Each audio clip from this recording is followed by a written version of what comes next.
जुडो में कमरज़मा भट्टी sky computer academy की इफ्तिताही तकरीब मुनक़िद कई वई। मेन स्टेशन रोड वटि ज़रीना मार्केट में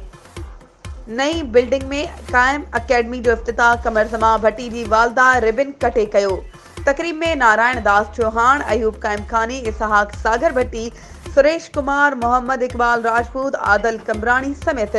शहर के मोअज़्ज़िज़ीन शिरकत कई। मीडिया से ॻाल्हाईंदे अकेडमी के ओनर कमरज़मा भट्टी ॿुधायो त अकेडमी में शागिर्दनि खे कंप्यूटर में DIT, CIT ऐं ॿिया मुख़्तलिफ़ कोर्स कराइण सां गॾोगॾु शागिर्दियाणनि लाइ कंप्यूटर की सिख्या लाइ फीमेल टीचर मुक़रर कई वई आहे ऐं शागिर्दनि खे ट्यूशन समेत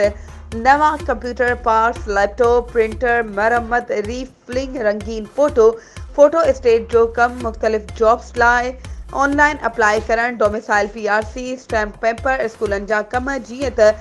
पेपर कंपोजिंग, मीरपुर खास बोर्ड जा कम जंहिंमें इंटर मैट्रिक जो पक्को पासिंग सर्टिफिकेट या